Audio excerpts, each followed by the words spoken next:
చైతన్య రథం ప్రేక్షకులకు స్వాగతం, నమస్కారం. ఈరోజు విడుదల రజని గారు ప్రెస్ మీట్ పెట్టి మాట్లాడుతూ మర్రి రాజశేఖర్ గారు వెళ్ళిపోవటం దారుణం అన్నట్టు వారి మాటల్లో మనకు అర్థమవుతుంది. మర్రి రాజశేఖర్ గారు వెళ్ళిపోవటం ఏంటి, దాని వెనకున్న నేపథ్యం ఏంటి, ఆయన ఎందుకు వెళ్ళిపోవాల్సి వచ్చింది, అసలు మర్రి రాజశేఖర్ గారి రాజకీయ నేపథ్యం ఏంటి అడిగి తెలుసుకునేందుకు మన ముందు సీనియర్ జర్నలిస్ట్ దుర్గా కుమార్ గారు ఉన్నారు. వారిని అడిగి మరిన్ని విశేషాలు తెలుసుకుందాం. సార్ నమస్తే. నమస్కారం బ్రహ్మంగారు, మన వీక్షకులకు కూడా నమస్కారం. మాజీ మంత్రి విడుదల రజని గారు మాట్లాడుతూ మర్రి రాజశేఖర్ గారు పార్టీకి అన్యాయం చేసి మోసం చేసి వెళ్ళిపోయారు.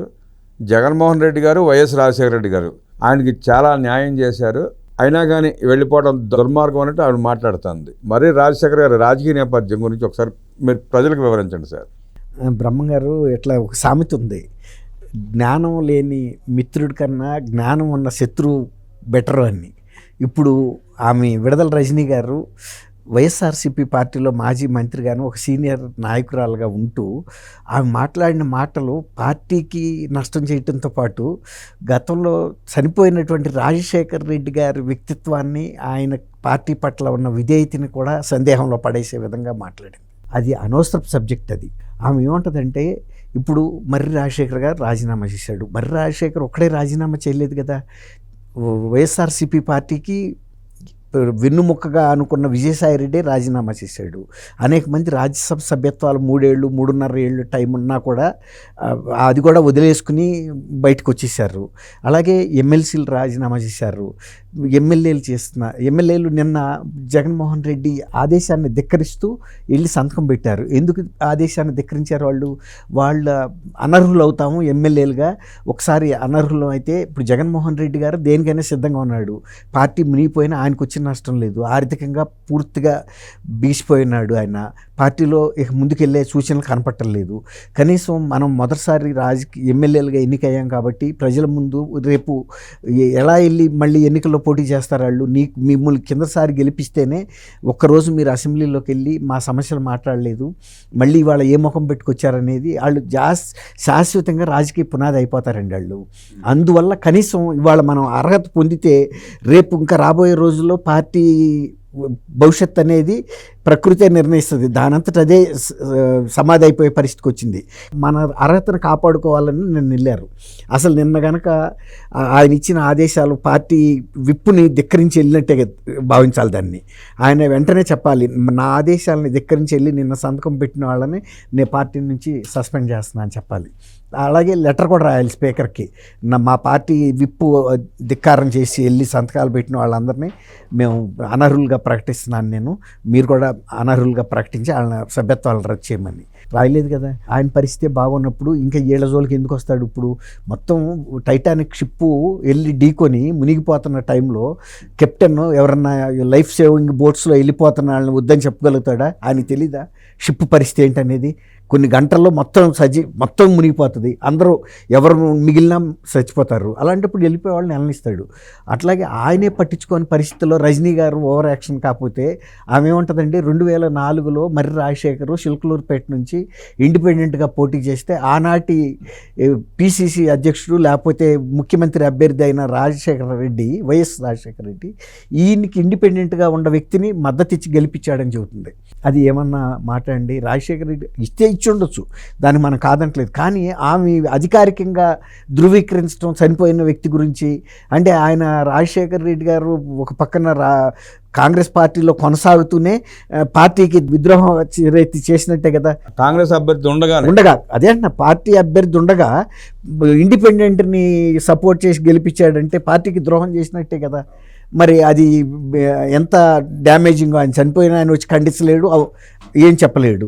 రెండోది ఇప్పుడు ఏమంటుందంటే, ఆయనకి 2014లో జగన్మోహన్ రెడ్డి గారు సీట్ ఇచ్చాడు, మర్రి రాజశేఖర్ గెలవలేకపోయాడని. మర్రి రాజశేఖర్ రెడ్డి ఒక్కడే గెలవలేకపోలేదు కదా. చాలామంది వాళ్ళకి 62 సీట్లు ఎన్ని వచ్చినాయి మొత్తం 175లో. మిగిలిన చాలామంది 112 మంది దాకా కూడాను వాళ్ళు ఓడిపోయారు కదా. అందులో మర్రి రాజశేఖర్ కూడా ఒకడు. అట్లాంటప్పుడు ఓడిపోయిన అభ్యర్థులందరికీ మళ్ళీ నెక్స్ట్ ఎలక్షన్లో ఇస్తారు కదా. నెక్స్ట్ ఎలక్షన్లో ఆయనకి ఇవ్వకుండా విడుదల రజనీకి ఇచ్చినప్పుడు జగన్మోహన్ రెడ్డి గారు ఆయనకు ఒక హామీ ఇచ్చాడు, ఏమని మర్రి రాజశేఖర్కి ఈసారి టికెట్ ఇవ్వకపోయినా నేను ఎమ్మెల్సీ అభ్యర్థిగా అతన్ని ఎమ్మెల్సీ చేసి మంత్రివర్గంలోకి తీసుకుంటానని కూడా ఆయన చెప్పాడు. చెప్పినప్పుడు మర్రి రాజశేఖర్ కూడా హృదయపూర్వకంగా ఈమెకి సహకరించి గెలవటంలో సహకరించాడు. అయిన తర్వాత ఆయనకి ఎమ్మెల్సీ ఇవ్వలేదు, మంత్రి ఇవ్వలేదు, విడుదల రజనీకి ఇచ్చారు. ఈమె ఒక రకంగా పార్టీలో కొత్తగా వచ్చినామే కదా, మరి అట్లాంటప్పుడు మరి ఆయనకి బాధ ఉంటుంది ఒకటి. రెండోది చివరి కాలంలో ఇచ్చారు ఎమ్మెల్సీ. అసలు ఇవాళ పార్టీ మునిగిపోయే పరిస్థితిలో ఉంది. ఇవాళ ఇప్పుడు ఎవరన్నా మునిగిపోతున్న బోట్లోకి ఎవరన్నా ఆహ్వానిస్తే వచ్చి బోట్ ఎక్కుతాడండి? అది సేఫ్గా ప్రయాణం చేస్తున్నప్పుడు పలానా గమ్యానికి జారుతుందంటే ఎక్కుతాం మనం. ఆల్రెడీ మునుగుడు మొదలుపెట్టేసి ఒక హాఫ్ ఆఫ్ ద బోట్ మునిగిపోయింది ఇప్పటికే. ఇప్పుడు రండి మీరు కూడా ఎక్కడంటే ఎక్కుతాడా రాజశేఖర్? అందుకే అనుకున్నాడు. ఇంకోటి ఏంటంటే ఇంత ఓడిపోయిన పరిస్థితుల్లో కూడా ప్రజలకి దగ్గరికి వెళ్లకుండా, సభలోకి వెళ్లకుండా బయట తిరుగుతూ అవాకులు చవాకులు పేలే బాధ్యత రాహిత్యమైనటువంటి పార్టీని కానీ నాయకుడిని కానీ ప్రజలు ఆదరిస్తారా? ఇవన్నీ మర్రి రాజశేఖర్కి తెలీదా? మర్రి రాజశేఖర్కి రాజకీయ జ్ఞానం ఉంది, ప్రజల్లో మంచి పలుకుబడి కూడా ఉంది, అతనంటే మంచి అభిప్రాయం కూడా ఉంది. అలాంటప్పుడు ప్రజలకు వ్యతిరేకమైన నిర్ణయాలతో ఓడిపోయి కూడా మేము కనుక మా పార్టీ పాత విధానాలను వదులుకోము, అదే విధానాలను మేము పాటిస్తామని బొత్స సత్యనారాయణ లాంటి ఆయన కూడా చెబుతున్నాడు. అంటే ప్రజలు తిరస్కరించిన విధానాలని పెట్టుకునే పార్టీ ప్రజల్లో ఎలా మనుగడ సాగిస్తుంది? వాళ్ళు ఏమనుకున్నారు? 3 రాజధానులు పెట్టడం ద్వారా 3 ప్రాంతాల అభిమానాన్ని పొందొచ్చు, కుంపట పెట్టి అనుకున్నారు. 3 ప్రాంతాలు చీకొట్టారు.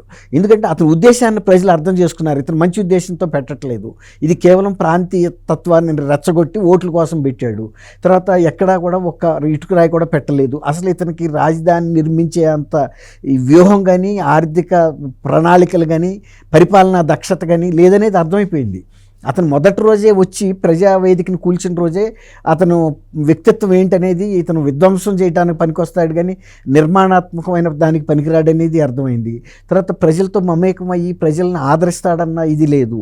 ప్రతి వర్గాన్ని శత్రువులుగా భావించడం, వాళ్ళ మీద అటాక్ చేయటం, తర్వాత డెవలప్మెంట్లు రానివ్వకుండా రాజధానికి 3,000 కోట్లు కేంద్రం నిధులు పంపించిన తర్వాత కూడా మేము అమరావతిని రాజధాని చేయటం లేదని చెప్పి తిప్పి పంపుతాడండి ఎవరన్నా? నువ్వు శాసన రాజధానిగా అమరావతిని చెబుతున్నావు కదా, ఆ మేరకైనా ఉపయోగించుకోవచ్చు కదా. ఏదో 3,000 కోట్లు వచ్చినప్పుడు తిప్పి పంపితే కేంద్రానికి ఎవడన్నా విఘ్నత గలడు ఆ పని చేస్తాడండి?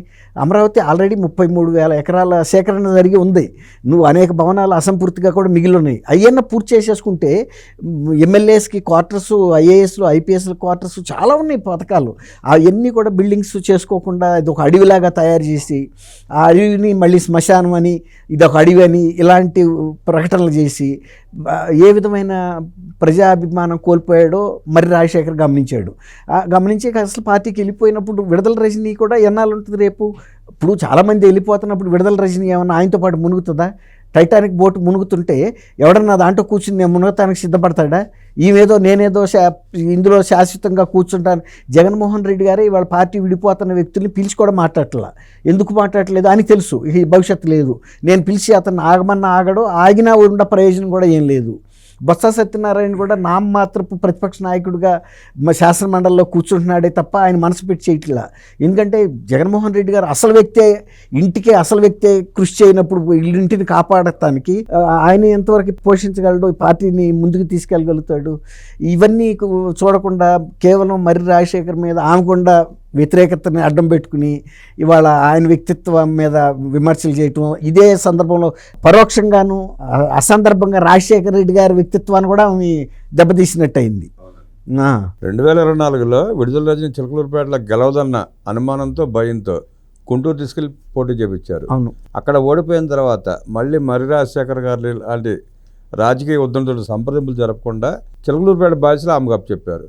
అక్కడ ఆయన మనస్తాపం చెందాడు. ఇప్పుడు విడుదల రజనీ గారు చేసిన ఇంకో పెద్ద పొరపాటు ఏంటంటే 2019లో గెలిచిన తర్వాత ఆమెను ఎవరైతే గెలిపించారో వాళ్ళని శత్రువులుగా ప్రకటించి పార్టీ వ్యక్తుల మీద కక్ష సాధింపు చేసింది. సేమ్ జగన్మోహన్ రెడ్డి గారు కనుక ఎవరైతే ప్రజలు 151 సీట్లు ఇచ్చారో వాళ్ళ మీదే దాష్టికాలు చేసినట్టు ఈమె కూడా అదే ప్రయోగాలు చేసింది.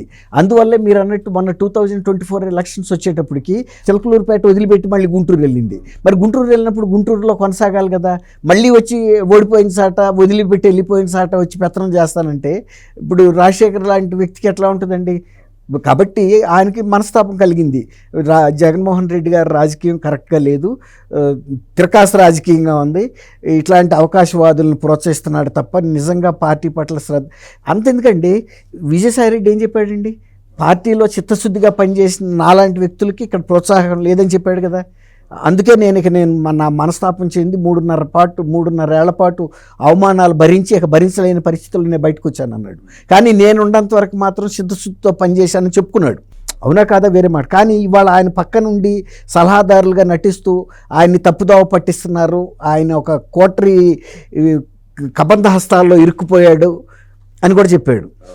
ఇలాంటి పరిస్థితుల్లో ఈ విడుదల రజని ఇలాంటి ఆమె నేనేదో ఈ టైటాన్ మునిగిపోతున్న వైఎస్ఆర్సీపీని నేను ఒక్కదాన్నే పైకెత్తుతానని విధంగా వ్యవహరించడం అనేది కరెక్ట్ కాదు. అందులోనూ మర్రి రాజశేఖర్ లాంటి వ్యక్తి మీద ఆమె సైలెంట్గా ఉంటే కొంతైనా గౌరవం దక్కేది. వాస్తవ పరిస్థితి ఏంటంటే అక్కడ చర్చ జరిగేది ఏంటంటే చిలకలూరుపేటలో మర్రి రాజశేఖర్ రాజీనామా చేసి వెళ్ళకపోతే విడుదల రజని రాజీనామా చేసి వేరే పార్టీలో చేరే ప్రయత్నాలు మొదలుపెట్టింది. ఈయన పార్టీ మారటంతో రాజీనామా చేయడంతో ఈయన ఏ పార్టీలో చేరతాడో ఇంతవరకు ప్రకటించలా. తెలుగుదేశం అంటున్నారు, తెలియదు ఇంకా. ఒకవేళ తెలుగుదేశంలో చేరినా జనసేనలో చేరినా ఆవిడకైతే జనసేనలో చేరే ఉద్దేశం ఉందని చెప్పి అనుకుంటున్నారు. అక్కడ ఆ అవకాశం కోల్పోయిందని చెప్పి బాధతో ఇవాళ మీటింగ్ పెట్టి మర్రి రాజశేఖర్ గారి మీద దోషం చేసినట్టు ప్రచారం జరుగుతుంది. అయ్యుండొచ్చు. ఇప్పుడు మునిగిపోతున్న షిప్లో ఇంతకుముందు నేను చెప్పినట్టు కూర్చునే అంత తెలివి తక్కువ ఆమె విడుదల రజని అని కూడా మనం అనుకోలేము. ఎందుకంటే ఆమె చాలా హుషారు.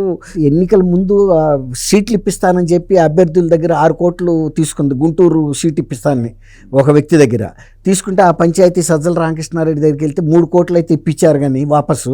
ఇక ఆ 3 కోట్లు ఈమె అకౌంట్లో పడిపోయింది. తర్వాత స్టోన్ క్రషర్స్ యజమానుల్ని పోలీస్ అధికారులను పెట్టి బెదిరించి ఏ విధంగా డబ్బులు వసూలు చేసిందో కూడా మనం చూసాం. కాబట్టి ఈ విడుదల రజనీకి అక్కడ స్థానికంగా ఇవాళ పట్టు లేదండి. చిలకలూరుపేటలో ఎప్పుడైతే ఆమె గుంటూరు వెళ్ళిందో వాళ్ళు కూడా అనుకున్నారు మాకు పేడ వదిలిపోయిందని. ఎందుకంటే ఆమె ఇక్కడ దాష్టికాలు ఎక్కువ చేసింది. ఎవరైతే గెలిపించారో పార్టీ కార్యకర్తల మీద చేసింది, ప్రజల మీద చూశారు కదా. ఇప్పుడు స్టోన్ క్రషర్స్ వాళ్ళ బతికేంత వాళ్ళు ఎంత అండి, వాళ్ళని 50 కోట్లు 20 కోట్లు ఇవ్వమంటే ఇవ్వగలుగుతారు వాళ్ళు? 2,20,00,000 రూపాయలు తీసుకుని ఇచ్చింది. అవును, అదే అంటున్నా, ఏసీబీ కేసు అయిందని. అట్లా చాలా మందిని బెదిరించిందని చెబుతున్నారు. గ్రనైట్ వాళ్ళని బాగా డబ్బులు అయితే పిండుకుందని చెప్తున్నారు. ఇవన్నీ కూడా రేపు సిఐడి కేసెస్ కనుక బుక్ అయినప్పుడు తెలుస్తుంది. ఇప్పుడు వంశీ మీద జరుగుతున్నట్టుగానే ఫిర్యాదుదారు బయటకు వస్తారండి ఒక్కొక్కళ్ళు. వైసీపీకి రాజీనామా చేసి ఏ పార్టీలో చేరాలో తెలియక కుర్తులో పడ్డ ఎలుకలాగా రజనీ కొట్టుకుంటుందని చెప్పి అద్భుతంగా విశ్లేషించిన మీకు హృదయపూర్వక ధన్యవాదాలు తెలియజేస్తూ నమస్కారం. థ్యాంక్ యూ బ్రహ్మంగారు, మన వీక్షకులు కూడా నమస్కారం.